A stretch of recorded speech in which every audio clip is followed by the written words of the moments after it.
तो आज हम स्टार्ट करने वाले हैं जियोग्राफी का जो चैप्टर 3 है, ठीक है? क्लास 7th का। तो इससे पहले हमने 2 वीडियो डाला है क्लास 7th का फर्स्ट और सेकंड चैप्टर, तो आप उसे ज़रूर देखें एंड बताएँ कि हमारा वीडियो आपको कैसा लगता है, ताकि हम इसमें और सुधार कर सकें। तो इसमें हमने जो एनसीईआरटी बुक है, उस बुक से हमने नोट्स बनाए हैं, ठीक है? इन नोट्स को आज हम शेयर कर रहे हैं आपसे। इसमें कह रहा है कि जो स्थलमंडल है लिथोस्फीयर, ठीक है? तो ये क्या है?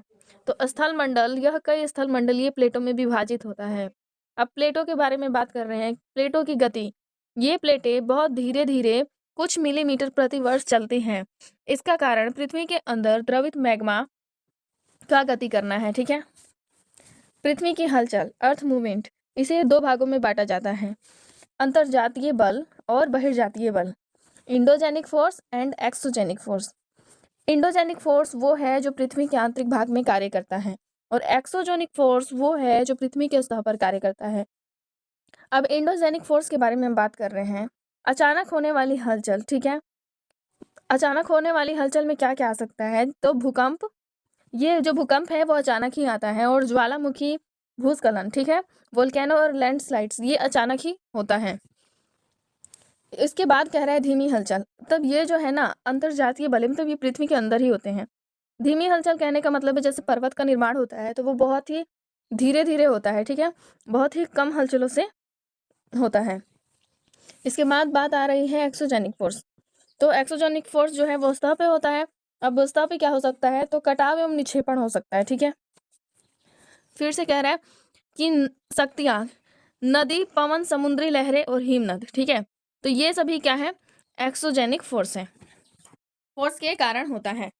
इसके बाद आ रहा है ज्वालामुखी, वोल्केनो। तो ज्वालामुखी क्या है? यह पृथ्वी की ऊपरी सतह पर एक छिद्र होता है जिससे लावा, गैसें और राख अचानक बाहर निकलती हैं। देखिए, हम जो पढ़ाते हैं ये यूपीएससी के लिए है, ठीक है? तो यूपीएससी से रिलेटेड अगर आपको वीडियोस चाहिए तो ये वीडियो है जो उसी के लिए है, हिंदी मीडियम के लिए। हम स्वयं उसकी तैयारी जो है करते हैं। तो इस तरीके से हम आपके लिए भी जो एनसीईआरटी नोट्स है उसे उपलब्ध कराते हैं। तो यहाँ बात आ रही है ज्वालामुखी, वोल्केनो। तो पृथ्वी की ऊपरी सतह पर एक छिद्र होता है जिससे लावा, गैसें और राख अचानक बाहर निकलती हैं, ठीक है? इसके बाद बात आ रही है अर्थक्वेक, भूकंप। जब स्थलमंडलीय प्लेटें हिलती हैं तो पृथ्वी की सतह कांपती है। कहने का मतलब है स्थलमंडलीय प्लेट जब हिलेंगी, ठीक है, तब पृथ्वी की सतह में कंपन होता है और उसी कंपन को हम भूकंप कहते हैं। अब कंपन देखिए, केंद्र बिंदु और ऊपरी केंद्र, ठीक है? वह स्थान जहाँ भूकंप की हलचल प्रारंभ होती है उसको केंद्र कहते हैं। जैसे कोई भी चीज़ है ना, एक केंद्र से स्टार्ट होता है, सबका एक मध्यम बिंदु होता है, उसी प्रकार से भूकंप का एक केंद्र बिंदु होता है जिसे फोकस कहते हैं। तो वहीं उसी स्थान से जो है भूकंप की जो हलचल है वो प्रारंभ होती है। और इपिक सेंटर, सतह पर वह स्थान जो केंद्र बिंदु के ठीक ऊपर होता है। इसके बाद आ रहा है भूकंपीय तरंगे, ठीक है? ये भूकंपन को चारों ओर फैलाती है और सबसे अधिक नुकसान इपिक सेंटर जो है उसके पास होता है, अर्थात कि केंद्र बिंदु के ऊपरी सतह पर। भूकंप की भविष्यवाणी, अर्थक्वेक प्रीडिसेशन।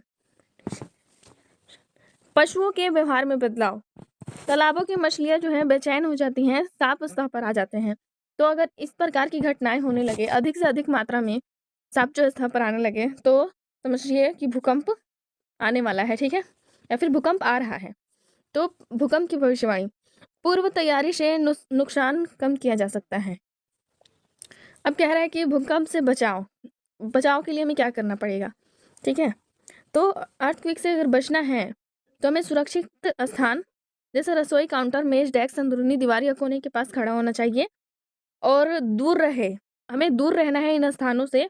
चिमनियाँ, खिड़कियाँ, शीशे, फोटो फ्रेम और आग वाले स्थान से हमें क्या करना है? दूर रहना है। और थर्ड है तैयारी, परिवार और दोस्तों को जागरूक करें और आपदा का आत्मविश्वास से सामना करें। इसके बाद कह रहा है मुख्य स्थल रूप, ठीक है, मेजोर लैंड फॉर्म्स। जब मेजोर लैंड फॉर्म्स की बात करें तो इसमें अप्रदन और अपक्षय, ठीक है? तो अपक्षय क्या है और अप्रदन क्या है? तो अपक्षय पृथ्वी के सतह पर चट्टानों के टूटने की प्रक्रिया है। जो हमारी पृथ्वी है ना, उसके ऊपर, मतलब सतह पर जब जो चट्टान है वो टूटते हैं, तो चट्टान की टूटने की प्रक्रिया जो है उसको हम अपक्षय कहते हैं।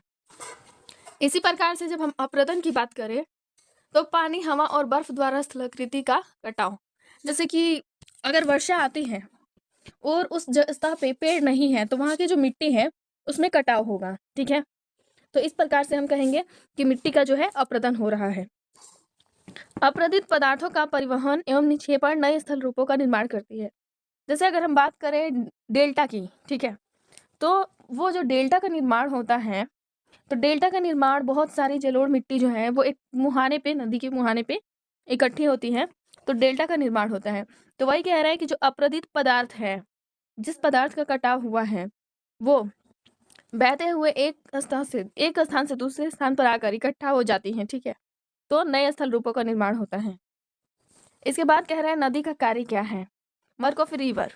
तो नदी का कार्य देखिए क्या है, जलप्रपात बनाना जिसे वाटरफॉल कहते हैं, मेंडर बनाना, ऑक्सबो लेक बनाना, फ्लूड प्लेन और डेल्टा, ठीक है। नदी के ये 5 कार्य हैं, तो याद रखिएगा नदी के 5 कार्य हैं, वाटरफॉल, मियांडर, ऑक्सबो लेक और फ्लूड प्लेन और डेल्टा, ठीक है। अब वाटरफॉल क्या है, जब हम वाटरफॉल की बात करें, जैसे कि हुंड्रू का जलप्रपात है, ठीक है, तो हुंड्रू के जलप्रपात की बात करें क्या कि वो है क्या, तो जब नदी कठोर चट्टानों से नीचे गिरती है, ठीक है, मतलब बहुत ही ऊंचाई से जब नदी है वो गिरेगी नीचे, तब हम कहेंगे कि वाटरफॉल का निर्माण हुआ है, ठीक है। वो क्या है, वाटरफॉल है। उसके बाद कह रहे हैं मिएंडर, तो समतल भूभाग पर नदी के मुड़ने से बने मोड़। जब समतल भूभाग पर नदी है मुड़ती है, ठीक है, तो नदी जब मुड़ती है और वहां जो मोड़ बनता है तो उसे हम कहते हैं मिएंडर। इसके बाद ऑक्सबो झील जो है, तो जब मिएंडर जो है कट जाता है और अलग झील बनती है तो उसको हम कहते हैं ऑक्सबो लेक। बाढ़ मैदान, तो नदी के बाढ़ से बनी उपजाऊ भूमि, ठीक है, तो उपजाऊ भूमि जब नदी के बाढ़ से बनती है तो उसे हम कहते हैं ये बाढ़ मैदान है, फ्लूड प्लेन है। इसके बाद कह रहा है डेल्टा, तो नदी के समुद्र में मिलने से गाद के जमाव से बना भूभाग। नदी जब है समुद्र में मिलती है तो मिलने से वहां पे जो है बहुत सारी मिट्टियां जब इकट्ठी हो जाती हैं और उसका जमाव जो है बन जाता है, तो उस भूमि के हिस्से को हम डेल्टा कहेंगे, ठीक है। इसके बाद बात आती है समुद्री लहरों का कार्य। समुद्री लहरें जो हैं उनका 5 कार्य है, ठीक है। पहला है समुद्री गुफाएं, सी केव, दूसरा है समुद्री मेहराब, तीसरा है स्टेक, चौथा है समुद्री चट्टान और 5वां है समुद्र तट। अब इन 5 के बारे में हम जान लेते हैं कि समुद्री गुफाएं क्या हैं। तो चट्टानों के दरारों से बनी गुफाएं समुद्री गुफाएं हैं। गुफाओं के छत जब हैं कट जाते हैं तब जो संरचना बनती है उसको हम समुद्री मेहराब कहते हैं। इसको आप इमेज में देख सकते हैं। और स्टेक जो है मेहराब के गिरने से बनी खड़ी दीवार, उसे स्टेक कहेंगे। और समुद्री किनारे पर खड़ी चट्टान समुद्री चट्टान है। और लहरों द्वारा किनारे पर जो गाद है, ठीक है, उसका जमाव जो है समुद्र तट है, जिसे बीच बोलते हैं। इसके बाद आ रहा है हिमनद का कार्य, वर्क ऑफ आइस। तो हिमनद का 2 कार्य हैं। पहले तो बता रहा है हिमनद क्या है और दूसरा हिमनदीय मोरेन, ठीक है। तो हिमनद बर्फ की नदियां, हिम मतलब बर्फ और नद मतलब नदी, ग्लेशियर्स जिसे बोलते हैं। तो बर्फ की नदियां जो मिट्टी और चट्टानों को काटकर गहरी घाटियां बनाती हैं। और हिम नदी मोरेन, तो हिम नदों द्वारा जमा किए गए पत्थर, रेत और गाद, इन सबको क्या कहते हैं, हिम नदी मोरेन। हवा का कार्य, वर्क ऑफ वाइंड। तो मशरूम रॉक्स, सैंड ड्यून्स और लोएस। तो यहाँ चट्टान हवा द्वारा निचले भाग के अधिक क्षरण से बनी जो संरचना है, ठीक है, उसे मशरूम चट्टान बोलते हैं। और बालू के टीले, रेगिस्तान में हवा द्वारा बालू का जमाव, ठीक है। जब रेगिस्तान में हवा चलती है तो एक ही स्थान पे बहुत सारे जो बालू है वो उड़कर इकट्ठे हो जाते हैं, जिससे बालू का जमाव हो जाता है और बालू का जो है नट्टीला बन जाता है। लोएस, महीन बालू के विशाल जमाव। ये तो ठीक था कि बालू के टीले, जब बालू इकट्ठे होते हैं, जमाव होता है तो बालू के टीले बनते हैं। लेकिन जब महीन बालू का जमाव होता है, ठीक है, वो भी बहुत बड़े हाइट जब उसकी ऊंची हो, तो इस प्रकार इसको लोएश कहते हैं। जो लोएश है लोएश, ठीक है, तो महीन बालू के विशाल जमाव है। और चीन में प्रमुख रूप से लोएश पाया जाता है। अर्थक्वेक, भूकंप मापक यंत्र, भूकंप को मापने वाली मशीन, ठीक है, इसे सिस्मोग्राफी कहते हैं। रिएक्टर स्केल, भूकंप की तीव्रता मापने की प्रणाली। अगर जो रिएक्टर स्केल है उस पे 2.0 या कम हो तो इसका मतलब होता है कि भूकंप जो है वो उसमें हल्की कंपन है, ठीक है, मतलब बहुत ही कम भूकंप है। अगर 5.0 से अधिक है तो समझिए कि जो भूकंप है ना उससे आपको नुकसान होगा। अगर 6.0 है तो इसका मतलब है कि तीव्र भूकंप है, और अगर 7.0 या प्लस है तो इसका मतलब है कि प्रमुख भूकंप, मतलब ये भूकंप बहुत ही नुकसानदायक है। इसके बाद बात आ रही है भूकंप तरंगे, अर्थक्वेक वेव। तो ये वेव 3 होते हैं, ठीक है, लॉन्गिट्यूडिनल, ट्रांसवर्सल और वेव और सरफेस वेव, ठीक है। पी तरंगे, एस तरंगे और एल तरंगे जिसे कहते हैं। और केंद्र बिंदु तो आपको हमने बताया जहां भूकंप उत्पन्न होता है। अब यहाँ पे बोल रहा है फेमस वाटरफॉल्स, ठीक है, प्रसिद्ध जलप्रपात कौन कौन से हैं। तो पहला है एंजल्स फॉल्स, फिर नियाग्रा फॉल्स और विक्टोरिया फॉल्स। तो इस प्रकार से आपको बता रहे हैं कि जो एंजल फॉल्स है वो कहाँ पर स्थित है।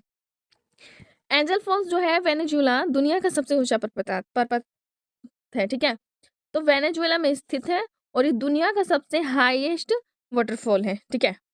उसके बाद कह रहे हैं नियाग्रा फॉल्स, तो ये कनाडा और अमेरिका जो है उनकी सीमा पे है। अब अमेरिका में आप समझ गए होंगे कि उत्तरी अमेरिका की बात कर रहे हैं, क्योंकि उत्तरी अमेरिका और कनाडा एक दूसरे की सीमा से सटे हुए हैं, ठीक है। तो इन दोनों की जो सीमा है ना, बॉर्डर, उस सीमा पे ही नियाग्रा फॉल्स है। और विक्टोरिया फॉल्स जाम्बिया और जिम्बाब्वे की सीमा पर है। जाम्बिया जो है और जिम्बाब्वे अफ्रीका में है, ठीक है। तो इस प्रकार से जो हमारा चैप्टर होता है वो कंप्लीट हुआ। एंड हमारी वीडियो आपको कैसी लगती है प्लीज़ कमेंट करके बताएं। एंड अगर आपको हमारी वीडियो अच्छी लगे तो लाइक, शेयर एंड सब्सक्राइब करें। And thanks for watching my video. और फिर अब इसके बाद हम नेक्स्ट वीडियो बनाएंगे, ठीक है।